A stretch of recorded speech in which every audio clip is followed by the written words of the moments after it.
Parker, Chief Executive of the Hydrographic Society UK, also Civil Hydrography Manager at the UKHO. I seem to have picked up a couple of other new jobs recently, but they're all badly paid for the IHO. And tonight, the brief is to just introduce everyone to the Hydrographic Professional Accreditation Scheme that's been under development for some time. This is really a joint presentation from myself and Ian. So Ian is more than welcome to kick in at any point for anything I miss or explain badly. And also Kerry Beckwith is also on the call, and Kerry's been involved in the preparation of the scheme over the last year as well, and doing a fantastic job as of all of the working group. So they've both been sort of heavily involved in all of this too, which in some ways makes it quite a nervy thing to have to present on, because unlike the rest of you, they'll actually know when I cock it up. So and no doubt tell me. Okay, so that's this is what we're going to be talking about. And one of the key things to sort of start with is that we're talking to you about the International Federation of Hydrographic Societies, IFHS, Hydrographic Professional Accreditation Scheme. So this isn't something that belongs in the UK specifically.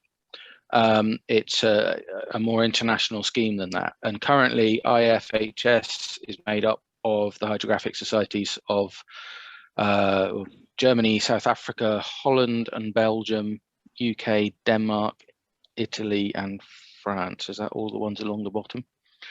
It was South Korea until recently. Don't know what happened there.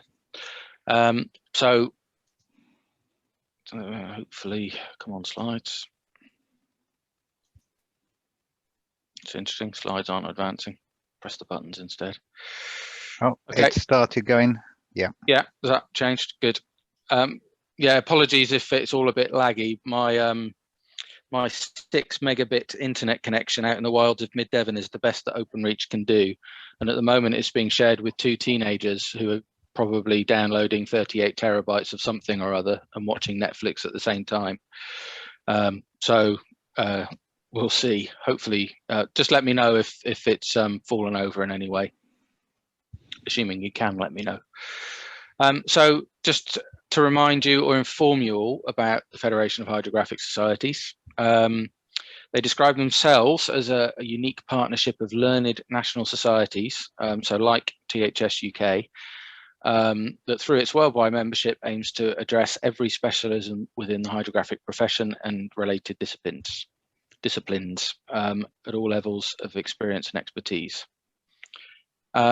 They're recognised throughout the world for promoting development of hydrography and hydrographic learning by providing sort of exchanges of best practice and ideas through conferences, you know, website publications, the rest. And it's probably worth sort of coming clean at this stage that this idea was well, actually, this idea was probably first discussed 25 years ago, before Ian and I and Kerry came along on the scene. But the actual concept that's now in front of you was first developed by THS UK. Actually, specifically, Ian and I in a room in Turnchapel was the first meeting, I think. And what we decided very early on is that we didn't want another national accreditation scheme. We wanted an international scheme. So we decided the best route was to give the IFHS ownership of this scheme, so that it's a multi-country scheme rather than something specific to the UK. So, and we'll probably come back to that sort of general subject.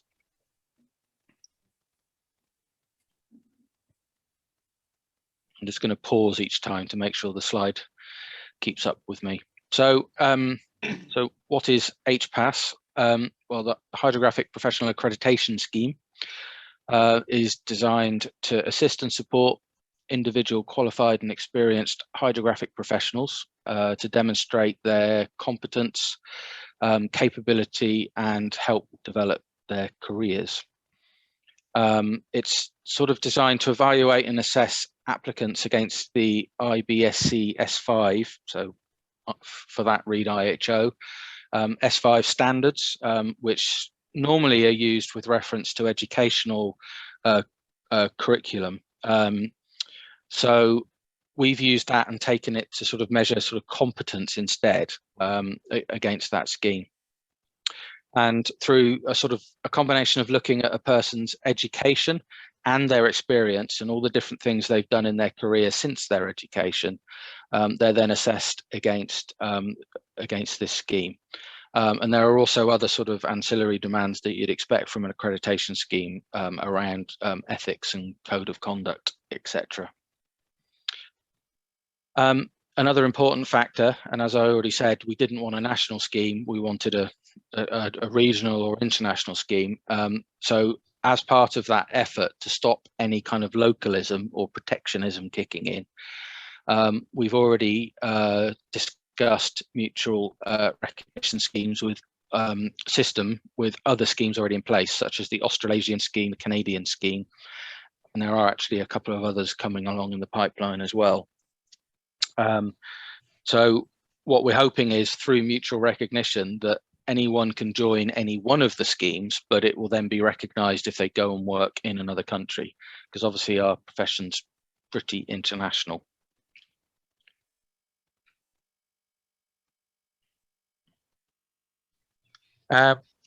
So why do we need it? What's the requirement? Well, I think I'm preaching to the choir, but obviously hydrography is a fairly complex activity, and it's a critical activity in lots of ways, for national infrastructure, for safety of shipping, for monitoring the environment, all of those kind of things.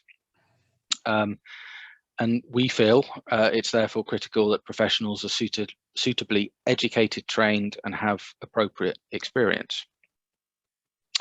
So HPAS is really, in a nutshell, designed to recognise and categorise such individuals, rather than the current system, which is really focused on recognising the educational courses that people took in isolation. So we're still looking at that, but we're also looking at the experience they've gained in the meantime. And if you're as old as I am, or older, some of you, then I can barely even remember being at university. So being sort of measured on that metric alone really doesn't feel that appropriate or relevant to me. And I'm sure many of you feel much the same. It's still important, but it's not the only thing that you'd be measured against.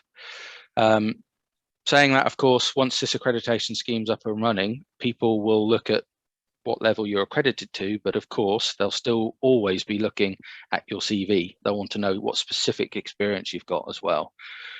But these things in combination can help people really sort of make the right decisions.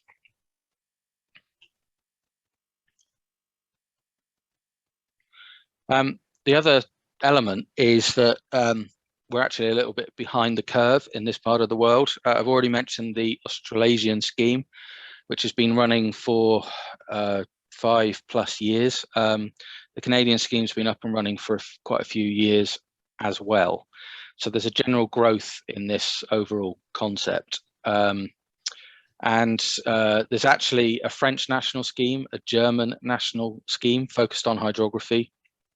And they're not yet recognised by the IBSC stroke IHO, but and I don't think they have any ambition to be at this stage. So we wanted to generate something in the UK, but as I said at the outset, our absolute sort of strategic decision at the very starting point is we didn't want another national scheme. Obviously, it's fairly normal accreditation schemes in lots of other sort of professions and industries. I don't know, for example, engineering, there'll be different sort of qualifications and accreditations. In fact, Dave Buxton, who was on the call right at the start, I believe, he's from an engineering background and has accreditation along those lines. So it's just, one example. And of course, there's lots of other examples across the professions. Hydrography up until now has seemed to steer clear of those kind of concepts.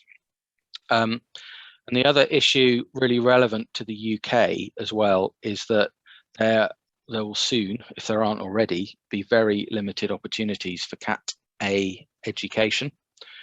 You're probably aware that Plymouth University is no longer accredited. Question to Paul, what's the status of the hydrographic school at HMS Drake, and what are the sort of future plans? We're starting our last accredited Cat A course come the back end of June. That runs up to Christmas. That's got a full take up of 9 people, but they're just navies just come in there. We've been putting together a scheme that's more focused on what the RN want to train their officers for hydrography, but it's not going to be an accredited scheme, and that course will start running next April. So we're not looking to do that. We only have a Cat B accredited scheme now. We got our Cat B accreditation early last year. Okay, so that means, correct me if I'm wrong, anyone, but that means the only place that you'll be able to do a Cat A course is the MSc at UCL, and that is a very low capacity course as far as I'm concerned. It can't deal with many in terms of numbers. So the faculty at UCL is sort of in the brink of changing as well, as Jonathan Iliffe kind of moves out of role. So the future is actually uncertain as well. Yeah. So we don't know the status of that, but it's definitely a safe bet to say that in the UK, getting a Cat A accredited hydrographic education is soon going to be extremely difficult, possibly even impossible. So it means you would have to travel overseas to get that education, which is a really sad state of affairs, and that's a separate conversation in its own right. I'm pleased to say my current boss at the UKHO, our new Chief Executive, Peter Sparks, is actually, he's really not happy with that situation, and we're starting to look at what we can do as a hydrographic office to support that situation effectively in any way. So just as an aside, but that's the state of play we're in. So you know, it's quite common for people to call themselves Cat A surveyors. Well, that's which strictly speaking is incorrect, because it's not them that it's accredited, it's the course they took, but obviously that's going to be a bit of a dying breed in the UK.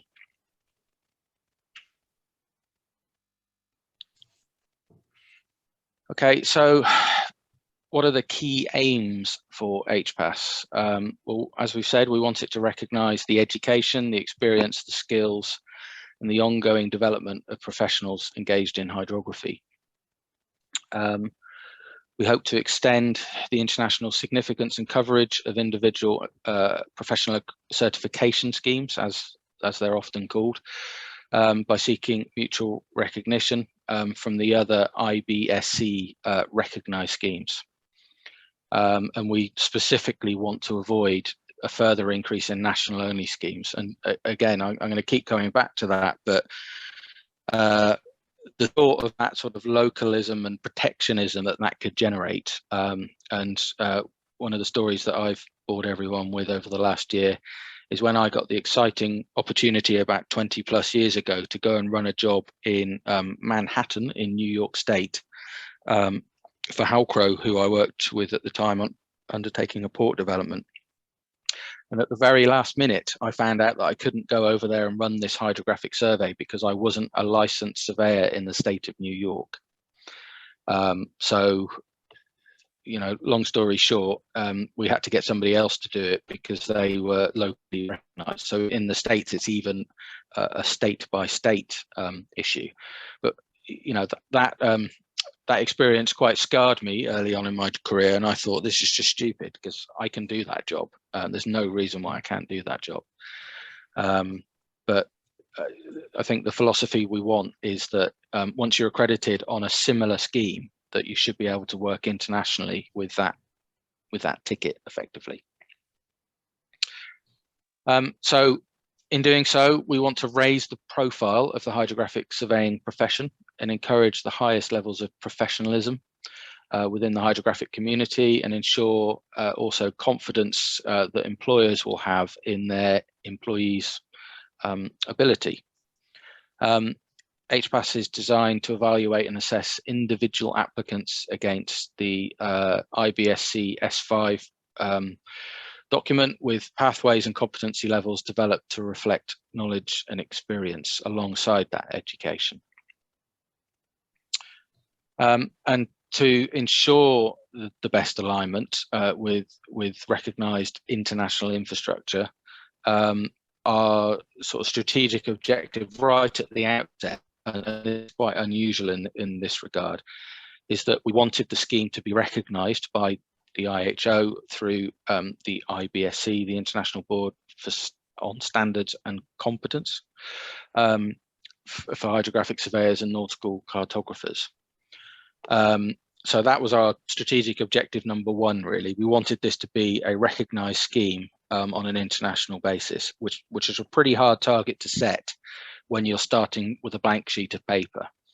But without giving the ending away, I can tell you that Ian and I were sat in front of the IBSC last week, having submitted all the documentation in December, and then we were basically presenting and defending the scheme last week to the panel. So, you know, we did hit that target in terms of submission, and we should find out probably within the next week or so about how we fared and what adjustments we may need to make going forward.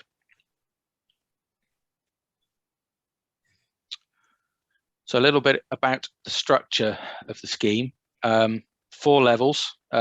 These names are going to change. I put a 5er on it.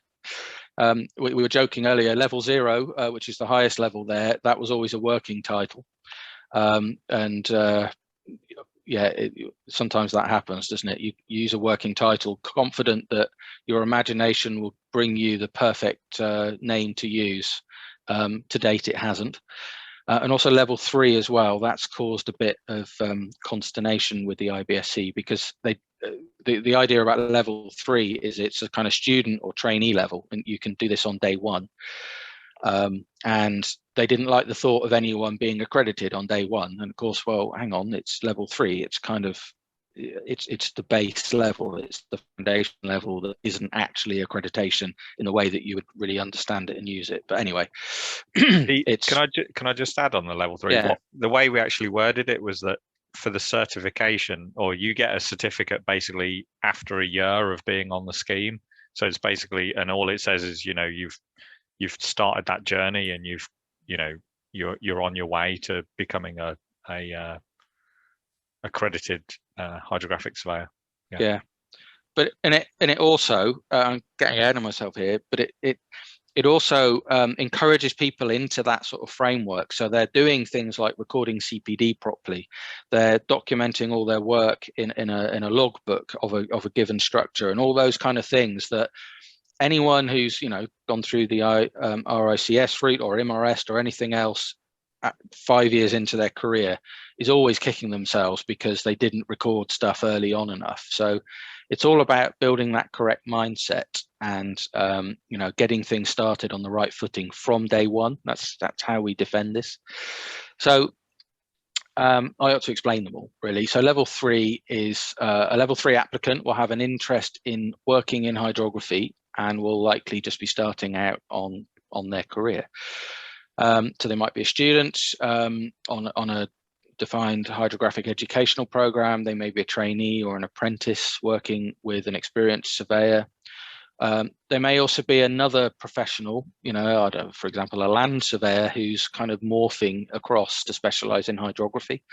So that kind of multiple entry points, but really we're talking about somebody right at the start of their hydrographic profession.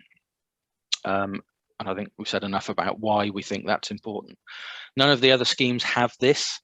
This was Ian and I's ambition at the start, to try and, as I say, bring people in at the very start of their career in a formalised way.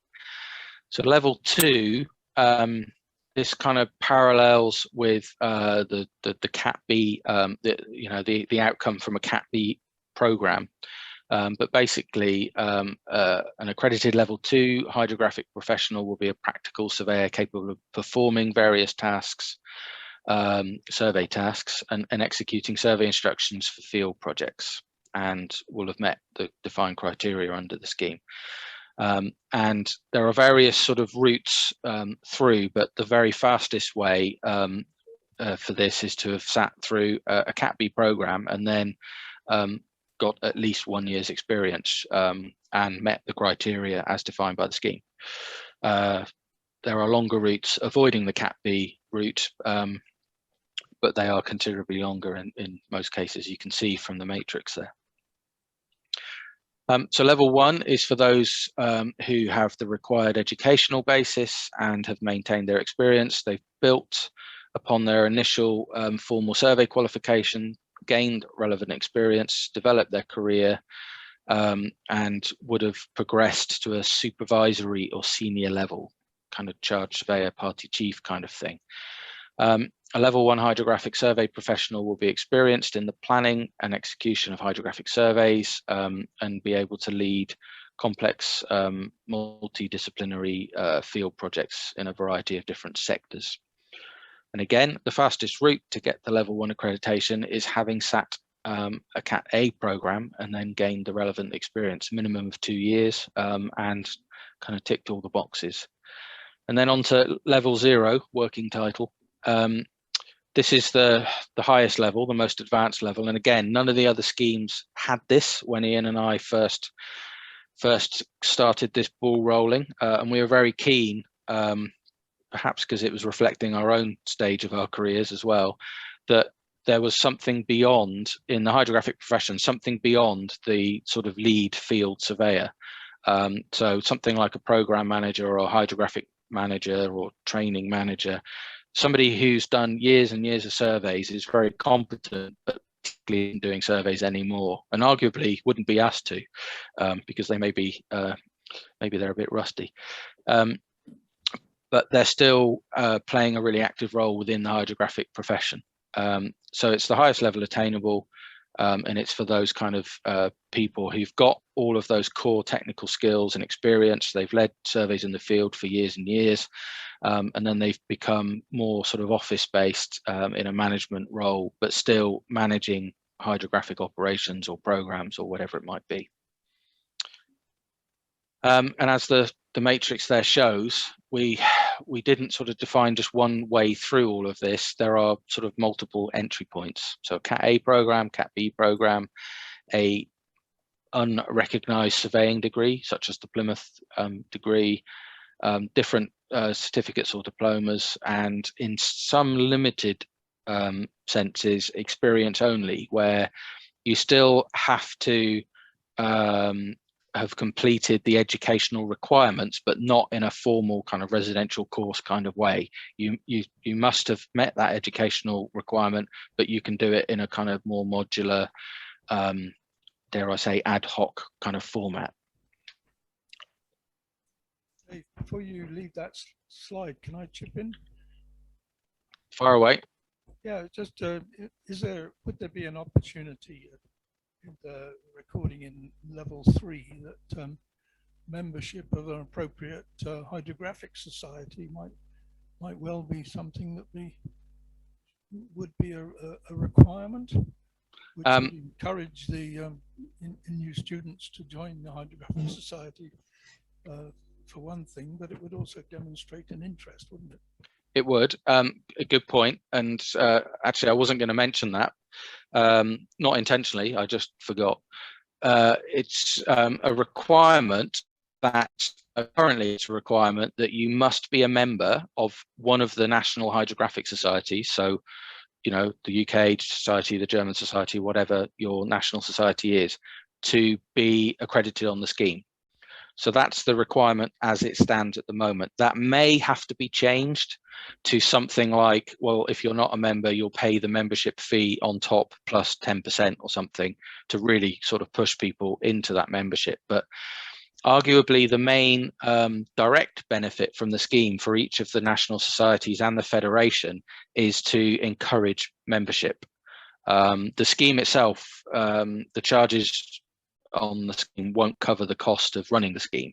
But if we get a significant increase in national society memberships, then it will more than make up for it. And that's really the plan. It's to promote the societies as well. It has So to yeah, be you've got to. Sorry, David. It has to be an individual member as well, not a corporate member. Yeah. So you have to, be a fully paid up individual member. Yeah. Thanks, Paul. Good point. So what does an applicant have to submit? Well, just by the way, just for kicks, Ian and I thought as part of the team that had been designing the scheme, we'd put ourselves through the application process. Probably both regret that now, but to get a real feel of what it feels like from the applicant side. So that was quite a good experience. And I'll come on to the pilot in a minute, but what do they need to do? So the evidence required, as you would hope and expect, is reasonably extensive, and those requirements kind of increase with the levels. So first of all, certified copies of all educational certificates are required. If you don't know what a certified copy is, go and Google it. If you're one of the panel, the pilot applicants, then go and Google it, because a lot of them clearly didn't understand that requirement as it was intended. But obviously you need to go and get them formally certified as a copy. And I think we're going to need to look at some sort of digital signature or a digital certification scheme for documentation. That's one of the future jobs. And then if any of the education that's contributing to your application isn't already IBSC recognised, then you have to go through a qualification mapping form. So if you did a non-recognised degree, you'll need to go through and describe basically all of the S5 requirements that we've got in the process and say how they were met as a sort of overall package. The next thing is around people's experience, and again that's mapped to S5 standards, so they have to submit a logbook and also an experience matrix which says how many sort of weeks they've spent on each kind of activity. So how many weeks have you spent doing multi-beam survey, how many weeks have you spent doing other things, listing through all of them to build up that overall picture. Although it's really handy if you've got a really diverse spread of career, we also want to support people who are quite specialised as well. The common example we always used was the world's best rig mover who's never done much anything else. Well, if they're the best in the world, you'd still want them. So how can we make the scheme accommodate them? So that's actually quite difficult. And that might be one of our IBSC challenges, to cover specialisms who haven't got a diverse spread of hydrographic experience. So we'll see how that works out in the final version. People had to submit 2 survey reports detailing 2 recent, I think within the last 5 years, sort of reports of survey for activity they'd undertaken. And they also had to submit a critique of that work. So basically, and what we found from our pilot phase is that this is really key, where they kind of break down the work they've done and they said what went well, what didn't go well, what they do differently in the future. And that really helps define somebody's sort of higher understanding of the activity. And then the other thing is to maintain and then deliver a continued professional development log. So that's required for some of the levels, or transitioning between the levels. And our requirement is 45 hours per year, but it can be split between formal and informal. So, a training course is obviously formal. Informal may go as far as reading a hydrographic journal or magazine, or looking on websites or other things. It's all defined in the documentation. So most people's initial response to 45 hours is to say, gosh, that's a lot. But actually, when you look into it and when you really consider anything that you could log as CE, you'll quite quickly get over that total, or we hope. So just a bit about some of the sort of hierarchy and structures. So I won't dwell on this for too long, but HPAS will have be overseen by a steering group of around 9 people who will have the overall responsibility for the scheme. And remember, it's an IFHS scheme, not THS UK.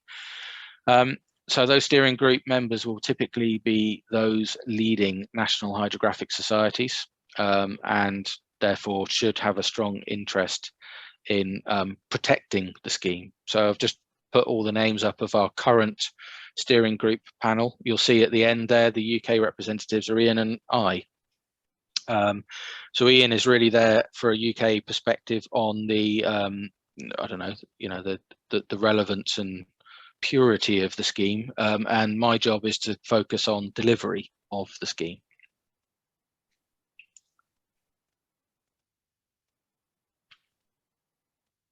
So moving on to where we are right now, and I'm going to go through a sort of timeline of the progression in a second. But we've been running a pilot stage, started in March. So applicants, we had some sort of a pilot cohort of applicants. In fact, when we put out an informal and quite quiet request to all the national societies to put forward some testing candidates, and when I mean testing, I mean people who are near to the boundaries between the different levels of the scheme, rather than ones that were absolutely obviously right in the middle of level 1 and it would be a doddle. So we had 38 people put their name forward. So I think that tells you a bit about the appetite for the scheme. Obviously, we weren't going to run a pilot for level 3s because basically that's just, you know, that's just signing on to the scheme at the bottom level. You don't really need to prove anything at that stage other than the fact you're on a course. So we only tested from levels 2 up to level 0.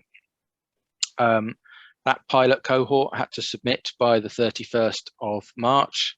And they did so, all bar one, I believe, who a guy who's been stuck on a, I don't know, pipe lay barge or something for the last 6 weeks without going ashore. We've all been there.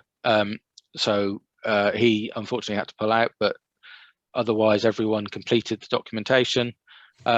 The panel convened and started their process of assessment in April. And that's just coming to a conclusion now. And obviously it's a pilot. We've run a pilot to try and test the scheme and try and break it effectively. And part of that feedback will be a key in sort of the final development of the scheme documentation and the final polish, really, to make sure it's really as rigorous as it can be and that we filled any gaps. So we're already in the process of gathering detailed feedback from the applicants and actually from the assessment panel. So on to the assessment panel. So we've currently got 8 individuals who are running our assessment panel. It's an international assessment panel. Ordinarily, it'd be 9 individuals from across the profession and the geographical footprint of the IFHS.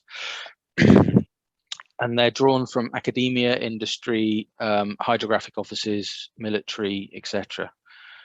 The current panel is chaired by Captain Derek Ray, UK hydrographer of the Navy.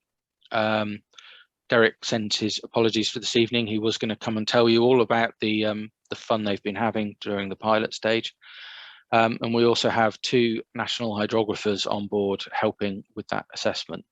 We've got a company owner, a marine consultant, and 2 people from the sort of hydrographic education field as well. So it's quite a diverse spread. We've got strict rules within the scheme in place to avoid nepotism or cronyism, if you prefer. Don't know what the difference is between the two, or even perceived nepotism. I think we're all aware the hydrographic community, international hydrographic community even, is quite small. So it's important that each candidate being put forward is reviewed independently and, you know, not by one of their mates or their former boss or anything like that. So there's structures within the assessment panel to deal with all of those kind of things. Probably worth mentioning that David and I couldn't have any involvement with the assessment panel as we were also going through the scheme ourselves as well. So we've been excluded from their meetings and process and everything. So yeah, and like I said earlier, it's been really valuable seeing it from the candidate side. It pointed out, you know, a few things we'd missed, and it's helped us develop a feeling of how it feels to go through the application process as well, which we'd have never have got if we didn't volunteer to go through the pilot phase as well. So it's been interesting. So we intend to run 1 or 2 assessment cycles per year. So this is really dictated. The assessment panel, all volunteers, it's dictated by their time constraints. We're going to start off with 1, and depending on demand, we might run 2 cycles per year for accreditation. We hope that each cycle can accommodate 20 to 30 applicants if we do it as planned. And anyone who fails on any particular submission cycle will be required normally to resubmit the following time that's run. Saying that, there are a few sort of clauses in there. There's the option to go back for further information if we think they've just missed something. There's also an option to call the candidate for an interview if they're really not sure based on the written evidence. There's that option as well. We don't want that to be used too many times because it's obviously very time consuming.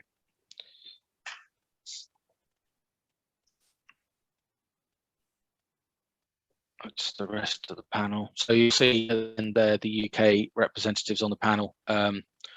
William Heaps, who are former chair of the Hydrographic Society UK, and as I said, Captain Derek Ray.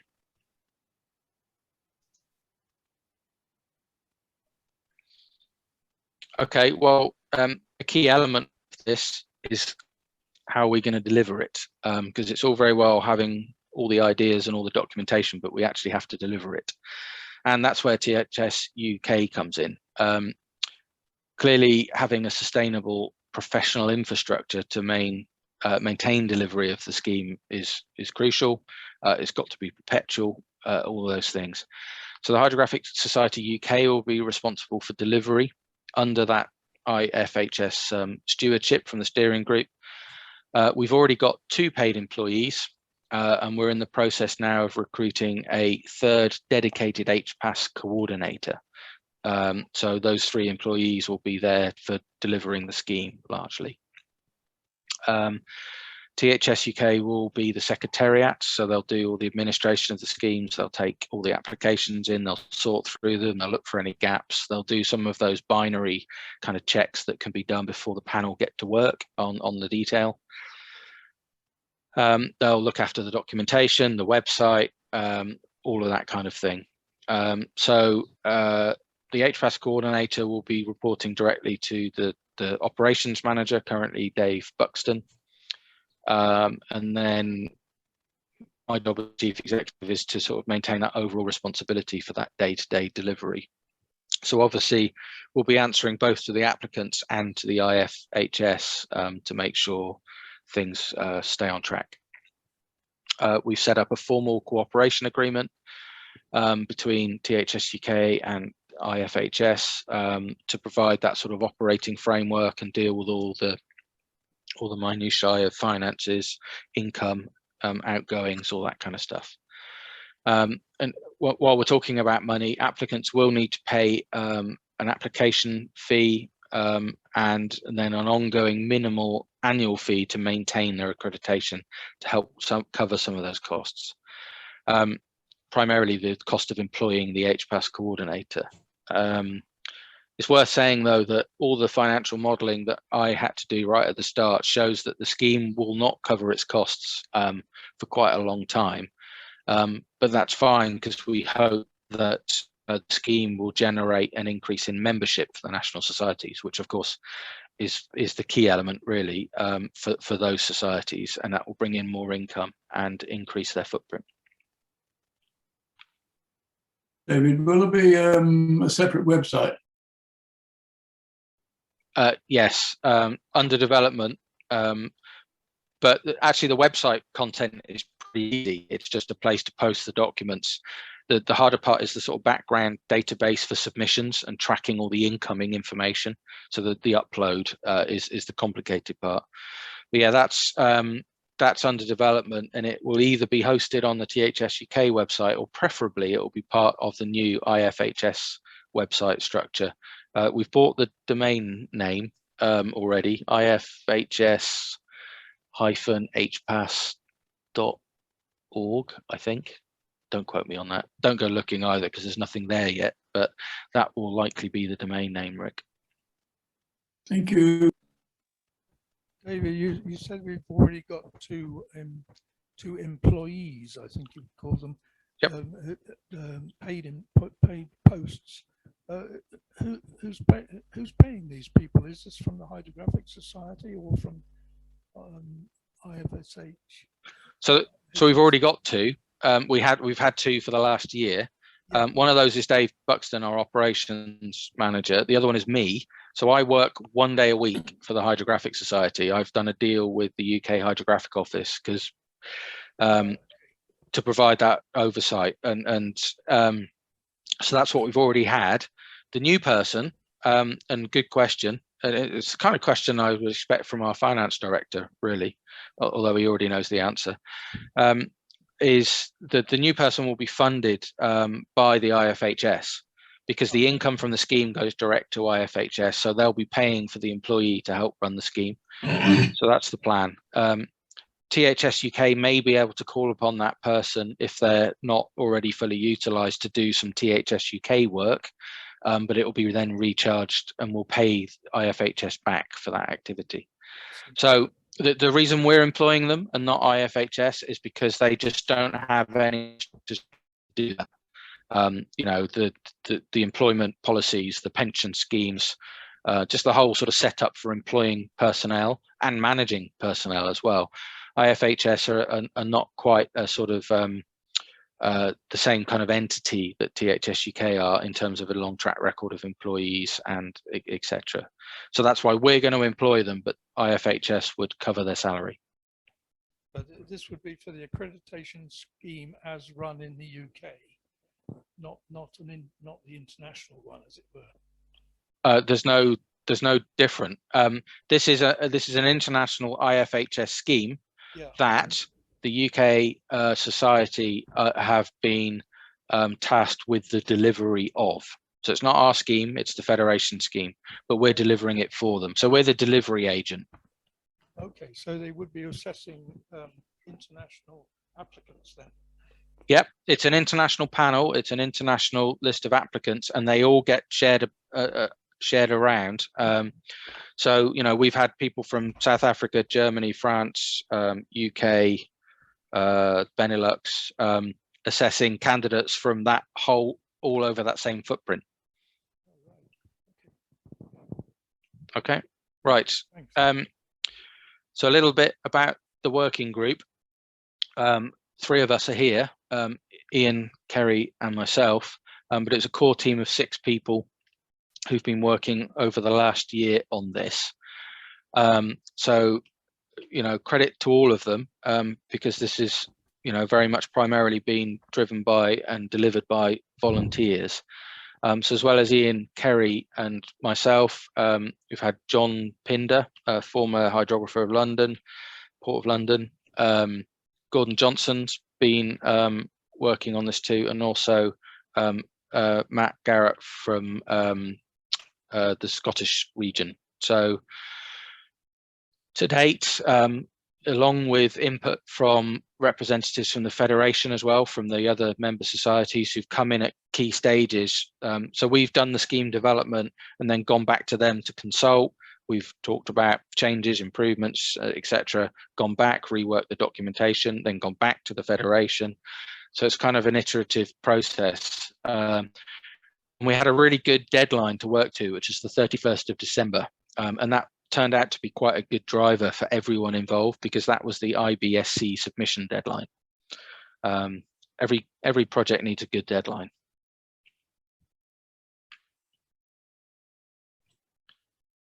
So it's just a bit more on the timeline. So the initial well, actually, I think the initial concept was developed probably about 2 years ago, sketched out.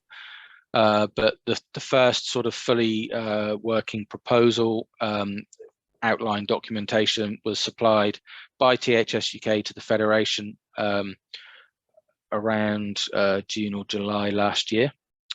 And then working on from there, a full working group was formed, as I've already described, and everyone fed into that development of the documentation, leading on to that submission to IBSC in December 2020.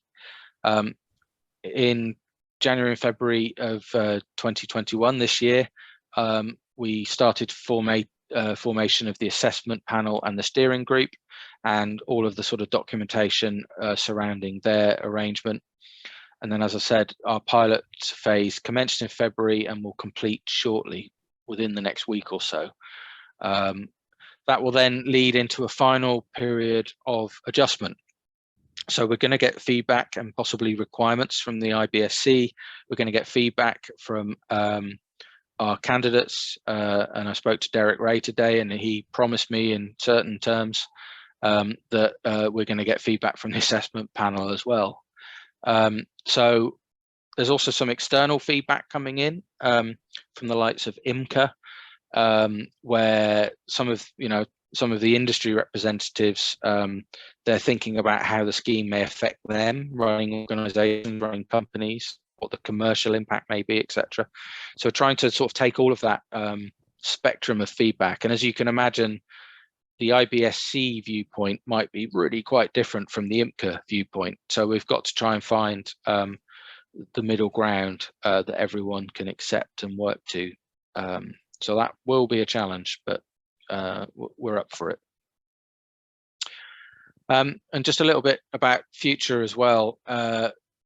Once the scheme is further adapted and changed to come up with the sort of first live version, that hopefully will go live at some point, sort of late summer, early autumn, and then we'll run our first formal assessment cycle. Feeding on from that, we'll see whether we're going to run 1 or 2 cycles a year, depending on take up and capacity, etc. Another thing to mention is we'd quite like, as this is a future add-on to this, is the potential to develop future education modules with partners. So that might be universities or industry or hydrographic offices or all of the above, to try and help fill gaps in candidates' educational background. That's quite a can of worms in itself, because the concept of IBSC recognition on a modular level rather than a course level, well, that's not a concept that currently exists. So I think they'd have to be quite open-minded about that potentially as well, although we could potentially decouple it. Can I just add to that, David? Yeah, go on. So I basically started lobbying the IHO with with that concept actually. So I gave it as a suggestion to their last IBSC meeting. I haven't found out yet whether they've discussed it, but they were certainly up for that discussion around modularizing, basically rather than recognizing just a pure course, recognizing individual modules. So it's certainly something that's, perhaps in the future might become a reality. So we just have to wait and see. Yeah. Okay. So, and back to the whole Cat A recognition thing, that does present an opportunity. So back to Paul talking about the HM school at Drake. Well, maybe they can't do the whole set piece, but maybe they can do parts of it. And then maybe people will have the choice to go on and fill other gaps to build up a Cat A accreditation in their education at a later stage by going for those additional modules. So yeah, it's an interesting idea. We don't want to get too derailed by this bright idea at the moment, though, because we've got a lot on already, as you can imagine. But that's a sort of future idea that we'd like to look into. Can I chip in, yeah. Dave? Going back to your timeline thing, how do the countries that have already got assessment programs like Australia and Canada, Germany, France, what have you, how are they going to fit into this scheme? Because they won't want to give their schemes up and pick up on this new one, will they? No, no, they're very unlikely, and there's no intention for that. So we've already had discussions with the people that run the Australasian scheme and the Canadian scheme. Not long ago, I met the lead for the Canadian scheme and the Canadian hydrographer, and they were very keen, as are the Australasians, on mutual recognition. So basically, if you're a level, and we were quite careful about the levels that we started with, and there's a reason why level 2 is called level 2 and level 1 is called level 1 and level 0 is called level 0, and it's because that mirrors the Australasian and Canadian schemes, broadly speaking, so they're transferable. So in other words, if you're a level 1 on the IFHS scheme, that can be equivalent to the level 1 or the level A. I think the Australasian one is. Which way round is it, Ian? One's a 1 and one's an A. It's the Canadian one that's slightly different. So yeah, yeah, but yeah, it's but they're broadly, in fact, quite precisely, equitable across those levels. So the idea is, and what we're building towards, and this will be, there's a dependency on the IBSC recognition really for this, and that's fair. But what we're looking at is a mutual recognition agreement. So once this is up and running, if in a few years' time, an employer wants you to be accredited on the IFHS scheme before they put you on a given job or whatever, if you turn up and you've got a Canadian level 1 accreditation or level A, then the mutual recognition system should allow them to proceed because it's mutual recognition. It's the same, it's equivalent. Yeah. Same with Australia, model that we're all trying to build. There are a couple of other differences. So I mentioned earlier that, oh, by the way, the US also have a scheme which went to IBSC in December, out of interest. So there may be the possibility of mutual recognition with the US as well. There are some national schemes in place. I mentioned the French scheme and the German scheme. Now, they've taken a different approach. Thomas Delling, he's part of our steering group, and he's very keen on the scheme.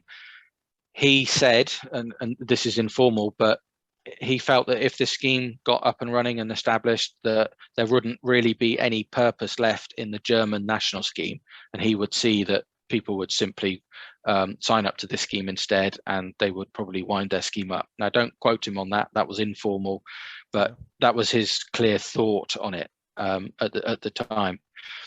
The French are still keen to have a national scheme, and they see this a bit more in a hierarchical sense, where if people are only working nationally, or at least within the sort of francophone sort of society, they'll probably only be interested in a national scheme. If they're working internationally, then they can step up to HPAS, and we've been talking at length over the last year about what exactly would that step up be, and what additional information, and how can we make it easier for them to go from one to the other without starting at the beginning, and all those kind of things. So it's interesting how different countries have sort of have looked at this. Yeah, they will have IFHS will have to face the fact that a tremendous amount of maintenance into the future, keeping all of these schemes aligned, won't there? Because as technology develops and people's experience changes and so forth, you're going to have to keep the assessment programs aligned with one another, aren't they? I agree, but I would argue, and Paul, I think you'll appreciate this, that the IFHS, when we first put this to them a year ago, after a very short amount of time, are pretty enthusiastic about this scheme. I think this scheme gives the IFHS a whole new purpose and reason for being that they didn't have before. So it's a game changer for them and gives them a lot more relevance. So it could be the real backbone of the IFHS. It could be their sort of core operating model, if you like, that everything else feeds off. So I think that's what we envisage anyway. Yeah, good. as part of our submission to the IBSC, we wanted to get external endorsement from organisations prior, or to support that submission, really. So as part of that submission, we had a letter from 5 National Society Hydrographic offices, or national hydrographers, including Peter Sparks from the UK, including Ireland, Belgium, Germany, others that I can't remember. France, well, the French one came in after the deadline, so, and the Italian one still hasn't come in. Take from that what you will. Yeah, we had good endorsement. So we had strong support from hydrographic offices. The next layer was from industry. So, you know, we had quite a good response from various parts of the hydrographic industry, from some of our corporate members of national societies. We had good support from universities as well, including Plymouth and others, who thought that this could fit really well in support of sort of the ongoing recognition beyond education. We've had strong support from navies. There's a reason why Derek Ray, our hydrographer of the Navy, is involved in this at a, you know, really good working level with the panel. And that's because he sees a place for this framework within the Royal Navy. He thinks it will be a really good way of sort of fitting people into tasks and developing them as well within a framework. So the Navy are keen, and other navies have shown a lot of interest. And as I've said already, we've already got outline approval for equivalency from Canadian and Australasian schemes. Although, to be fair, if that will be dependent on IBSC progression.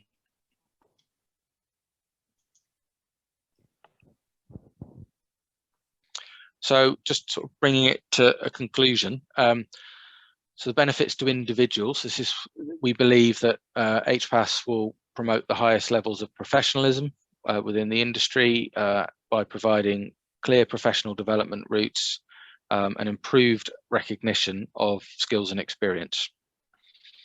This will allow for additional routes into and within the profession, and career and clearer access to roles requiring a set standard of capability.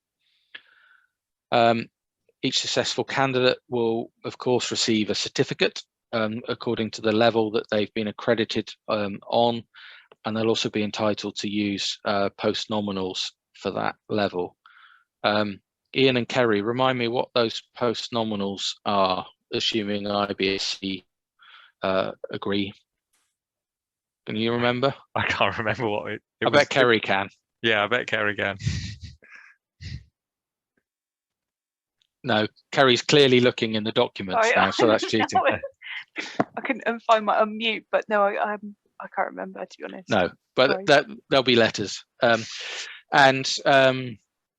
Yeah, so it will basically say, you know, an abbreviation of accredited hydrographic professional level 0 or level 1 or whatever.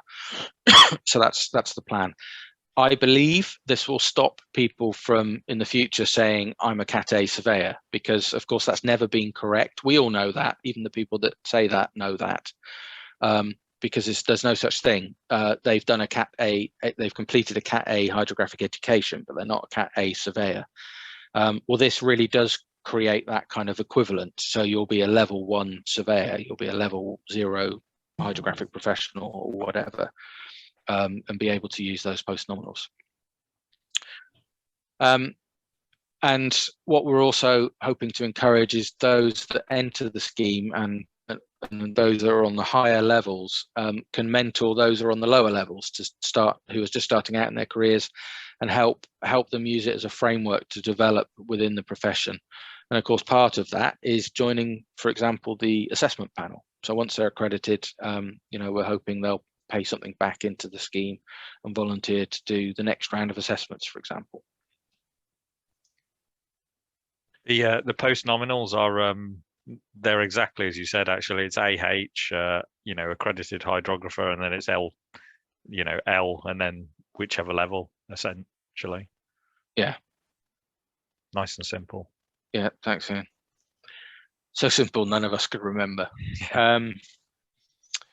Okay, and then thinking about it on a more sort of organization sort of perspective, obviously those same benefits extend to organizations, but it will also help categorize professionals against an agreed and transparent standard, provide a framework for staff developing within their profession, and actually in the sort of when we've gone out to sort of consult and inform organizations, I've had quite a lot of feedback from quite a few companies talking about providing their staff with a formal career development framework, and they're struggling to do that at the moment, or or whatever, but they're really welcoming of a framework that allows them to incorporate it into their own systems. So hopefully once the scheme's established and got some traction, we can work with organizations to build it into their own kind of HR structures. So the other advantage to organizations is that HPAS is multinational rather than a local or national scheme. And of course, many companies are working on an international basis, and alongside those mutual recognition agreements, it will mean that the accreditation itself becomes truly international. Hopefully, it will mean that companies won't have to worry that staff have the right accreditation for a particular jurisdiction, for want of a better word. And also for contracting organizations to set minimum standards of competence for individual professionals. This can be combined with their educational background and experience to make a sort of fully rounded judgment on suitability. So I can see a place, and I personally welcome it, where a specification may say in the future that to do this work, it must be led by a level 1 accredited hydrographic professional or something along those lines.